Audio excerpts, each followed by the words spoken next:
Bueno, voy a hacer una más de estas breves lecciones que he ido presentando en torno a Pablo Picasso y concretamente como acompañamiento a la exposición que he montado en Bancaja, Picasso Models del Desig, Picasso Modelos del Deseo, que se inauguró hace muy poco, hace apenas 2 semanas, y que va a estar hasta por lo menos el mes de febrero del año 2020. En este día lo que voy a hacer es hablar en torno a algunos grabados y concretamente cómo los primeros dibujos inspirados en el almuerzo campestre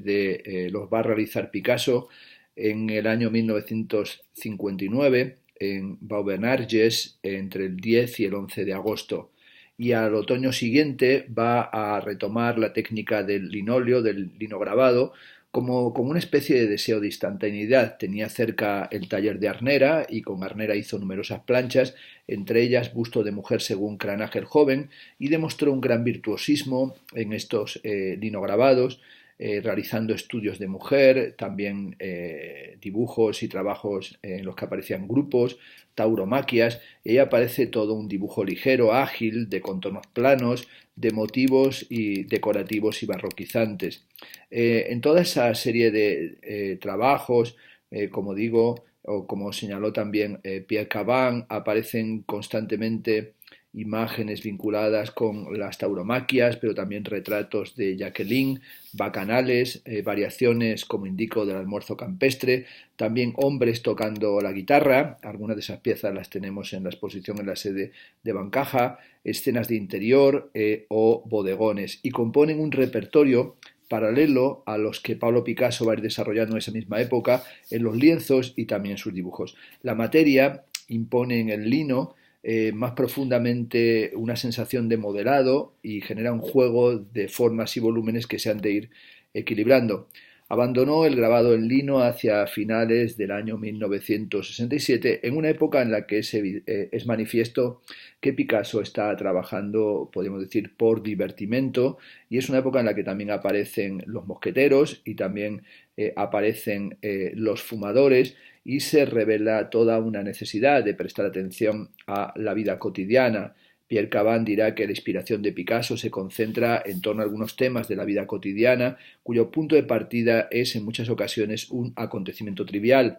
Viene después de Las mujeres, una serie de hombres fumando que va a desarrollar en mayo-junio del 64, es una sucesión de rostros vivos, azules, amarillos, rojos, y el origen es el jardinero de la California. Los distintos hombres que se suceden tienen un cigarrillo, se lo llevan a la boca o están fumando, a veces han acabado el cigarro, pero se sabe que son fumadores, puesto que en el dibujo anterior tenían el pitillo en la boca. Esa serie de trabajos también revelan algo de autorretrato, porque a veces se ve que esos personajes llevan puesta la camiseta rayada de marinero, que es una camiseta con la que se fotografió en distintas ocasiones el propio Pablo Picasso. También ahí se podría ver en esa serie de los jóvenes fumando el cigarro toda una consideración sobre el deseo, pero también como este solitario de Notre Dame de Vie emprende en el acto final de su vida toda una impresionante reformulación del deseo. Es evidente que hay en Picasso una obsesión casi gabelesiana por el deseo y por el erotismo, un erotismo que en muchas ocasiones es un erotismo francamente escandaloso. Recordemos que en el año 1958 va a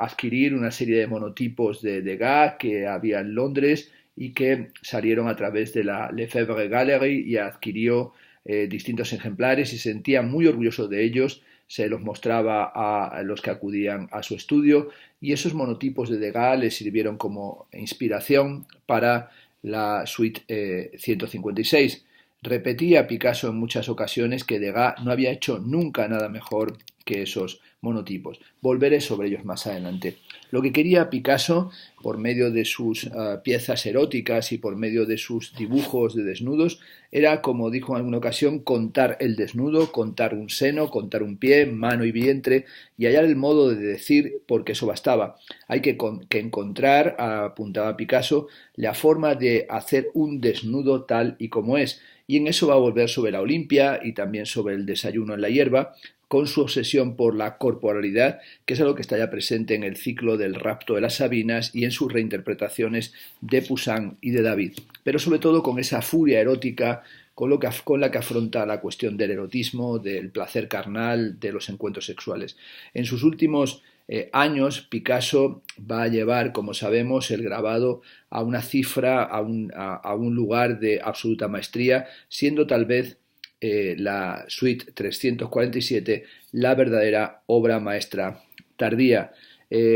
Subrayé en la presentación de la exposición Picasso Modelos del Deseo, en la que hay muchas piezas de la Suite 347 de los fondos del patrimonio de la Fundación Bancaja, que se puede decir que ese bloque de grabados de los últimos años de la vida de Picasso son como uno de los grandes bloques que continúan las grandes cimas que había generado Picasso desde su gran irrupción vanguardista con el cubismo a el papel decisivo que tiene las señoritas de Aviñón, pero también al carácter referencial que va a tener el Guernica como un cuadro que se va a volver absolutamente emblemático como pintura de denuncia o como pintura política, entre comillas, para el siglo XX, pero también el Picasso que después de la Segunda Guerra Mundial tiene que reformularse como un artista contemporáneo, que ya no es meramente el artista vanguardista, y sin duda ahí van a ser los grabados uno de los elementos fundamentales para poder seguir, digamos, por lo menos para mí, suscitando interés crítico.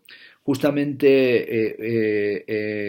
cuando cumple 80 años, se va a celebrar una gran exposición de Picasso en París, concretamente en el Grand Palais y en el Petit Palais,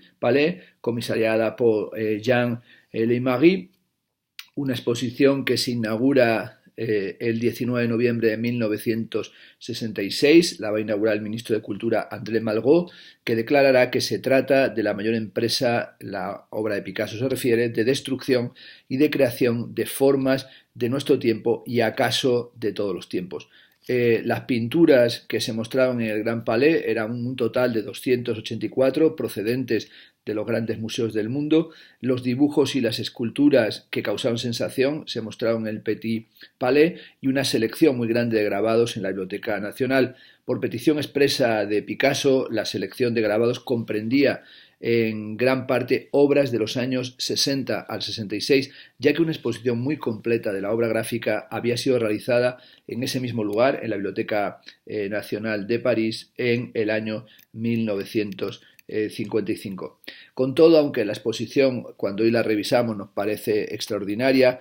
generó una completa división de opiniones. Así Pierre Caban nos dirá que el grandioso balance que representa la exposición oficial suscitó toda clase de comentarios. Respecto a las pinturas, se venía a lamentar que la última sala, es decir, los últimos trabajos de Picasso eran poco coherentes e incluso muchos dijeron que parecían apresurados. Lo que sorprende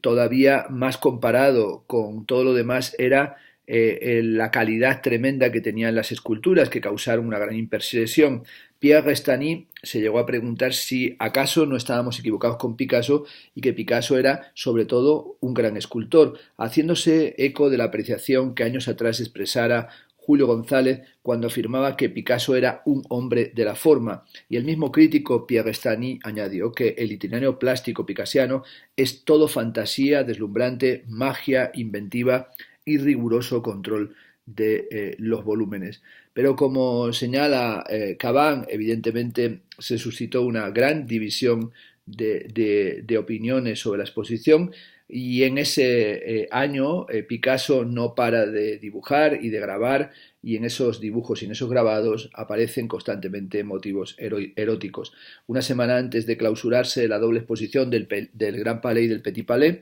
de esa exposición conmemorativa se presentaron en la galería de Louis Leiry 90 dibujos seleccionados por el propio Picasso, y ahí tenemos unos temas que se van mezclando con otros, ya sean episodios mitológicos, escenas de circo, motivos burlescos o escabrosos, que están ilustrando el eterno diálogo entre el que mira, joven, viejo, hermoso, feo, barbudo o imberbe, desnudo o vestido, y la mujer que aparece como mujer deseable, provocativa, con sus ojos almendrados, sus hermosos pechos turgentes, que está incitando al mirón, ofreciéndose toda entera en posturas inequívocas. ¿Qué quiere decir, se pregunta Pierre Caban, todo esto? ¿Qué representa esta extraña galería de personajes? ¿Por qué aparece ese guerrero griego cargado con su arco y sus flechas? ¿Por qué aparece ese arlequín, ese demonio, ese mosquetero? ¿Por qué esos grandes de España con almidonadas gorgueras y esos pastores tocando la flauta? ¿Qué hacen esas Penélopes, esas Ledas y esas Venus? En realidad un mismo tema, más o menos subyacente, prosigue de uno al otro dibujo,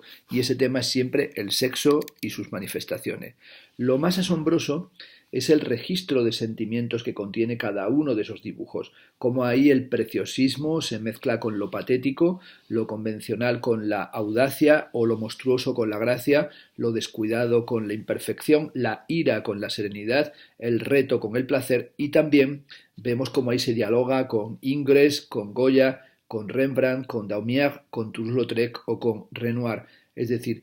Picasso encuentra sin haber buscado nunca. Entre noviembre y diciembre de 1966 va a realizar los 12 aguafuertes y aguatintas para la edición de Cocu Magnifique de Fernand Crommelink, para realizar desde mediados de ese mes de noviembre y hasta febrero del año siguiente los 16 aguafuertes y puntas secas de El entierro del conde de Orgaz, que es una singular combinación de cuento, poema y comedia dramática escrita por Picasso, que será editada por Gustavo Gili en octubre de 1970. Picasso trabajó frenéticamente con los hermanos Crommelin y era un toma y daca en lo que llamaba la ruta del cobre, realizando una enorme e impresionante cantidad de grabados. Desde hacía algún tiempo, Pablo Picasso estaba deseando encontrar ese cauce para realizar los grabados, y los hermanos Crommelin se habían instalado en el distrito 14, a donde numerosos artistas iban a trabajar. Eran, como siempre se ha contado, unos estupendos profesionales en los que Picasso depositó absoluta confianza. Al mayor Aldo lo había conocido cuando estaba trabajando de aprendiz en el taller de Le Corbusier, y alguna vez había ido al estudio de Le Grand Agustín para trabajar en las planchas de Picasso. Luego, con su hermano Piero, había estado muchas veces en Cannes, cada vez que los necesitaba para una nueva serie de grabados. En la primavera de 1963 tuvo ganas Picasso otra vez de trabajar en planchas de cobre, e inmediatamente los hermanos Crommelin fueron a Mougins, y allí un taller quedó listo en una casa del pueblecito para preparar las tiradas. Ahí fueron pasando los meses y Pierre y Aldo se revelaron como gente que trabajaba estupendamente con Picasso, y allí fueron realizando, por ejemplo, la serie Los Almuerzos, y comenzó un extraordinario ceremonial que es el que articula la ruta del cobre, que va a durar cerca de 10 años. Los Crommelin preparan el cobre en el taller y lo llevaban a Notre-Dame-d'Avy, que dista 2 kilómetros, para que Pablo Picasso trabajara durante el tiempo que le diera la gana, y grabando las planchas de cualquier manera encima de una mesa llena de trastos, sentado con la plancha sobre sus rodillas y a veces en la cama. Una vez el cobre grabado, Aldo o Piero lo llevaban a Mougins y tiraban una prueba de estado que sometían a la consideración del maestro. Picasso lo trabajaba más y a veces preparaba otras planchas al tiempo, que eran recogidas y tiradas por los Crommelin, cuyas pruebas llevaban de nuevo a el estudio, a la casa de Notre-Dame-d'Avy, y ahí se hacía un camino, como decimos, la ruta del cobre, un camino de ida y vuelta. Y sobre todo ese camino le va a permitir hacer una cantidad impresionante de grabados, y como dijo Aldo Crommelin, que en general los artistas se preparan, estudian la composición, pero Picasso no. Picasso trabajaba como si dibujara, y empezando el trazo por cualquier lado iba como desenrollando un hilo, una madeja, con una extraordinaria seguridad de la mano. Era evidentemente un artista dotado de un talento, de una rapidez, de una capacidad para abordar el grabado sin una preparación previa. Y era sobre todo algo que funcionan esos grabados como si fueran un diario, es decir, todo cuanto le pasaba por la cabeza o ante los ojos lo trasladaba inmediatamente al cobre, como en otros periodos lo había trasladado al lienzo, y cuando decía voy a ponerme a pintar, los Crommelin sabían que se había terminado la ruta del cobre y que podían regresar a París, pues Picasso no mezclaba disciplinas diferentes. Cuando hacía grabado no dibujaba, no pintaba, y a la inversa. Bueno, el núcleo de la exposición de modelos del deseo en la Fundación Bancaja es, como ya he indicado en otras ocasiones, la suite 347 y la 156. Recordemos que la suite 347 la realiza entre el 16 de marzo y el 5 de octubre de 1968. Picasso va a grabar una cantidad increíble de planchas y la galería Louis Lévy va a exponer 347 de esos grabados y los va a exponer de diciembre del año 68 a febrero del año 69. En esta selección el voyerismo se ha ido transformando progresivamente, haciéndose más insistente, más perverso, antes de culminar en una serie erótica particularmente espectacular, una suerte de epopeya priápica y triunfal que testimonia de manera evidente la indomable virilidad de Picasso. Todavía un poco más de tregua antes de que se atenúe y sosiegue, dejando lugar solo al receptáculo femenino ofrecido en posturas llenas de promesas que habrán de ser ya únicamente promesas que generan pesar y nostalgia. Picasso literalmente no para en este periodo, es decir, está trabajando febrilmente, mezclando todo tipo de técnicas, imaginaba procedimientos nuevos, sin desdeñar, por supuesto, las maneras del grabado tradicional que empleaba con total maestría. Si de algunos grabados se hacían tantos estados, eso no quiere decir que Picasso deseara corregir algún detalle, es que proponía ir aún más lejos, partiendo de tal prueba, darle mayor amplitud o profundidad y forzar el tema y expresar el máximo.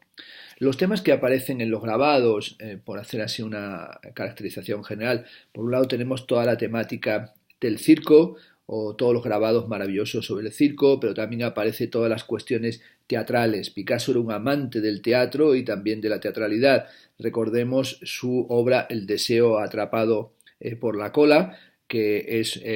una obra que representaron, entre otros, Sartre, Camus, Simone de Beauvoir, Jacques Lacan, que cuando fue vuelta a poner en escena años después por unos jóvenes animados por Jean-Jacques Lebel, trabajando como director de escena Alain Sissou, se vino a decir que esta obra era como una especie de anticipación de los procesos radicales del happening. Lebel y Sissou se limitaron a seguir al pie de la letra las indicaciones de Picasso y fue una obra que fue entendida por el público como un completo delirio, que algunos llegaron a pensar que eran invenciones de Lebel y de Sissou. Lo que pasaba es que Picasso se había divertido al inventar un lenguaje y una acción que se adelantaban en más de 20 años a las formas del teatro contemporáneo y anunciaban los modos del happening. Cuando escribía al final del cuarto acto que debía hacerse un gran silencio de algunos minutos, durante los cuales en la concha del apuntador, sobre una gran lumbre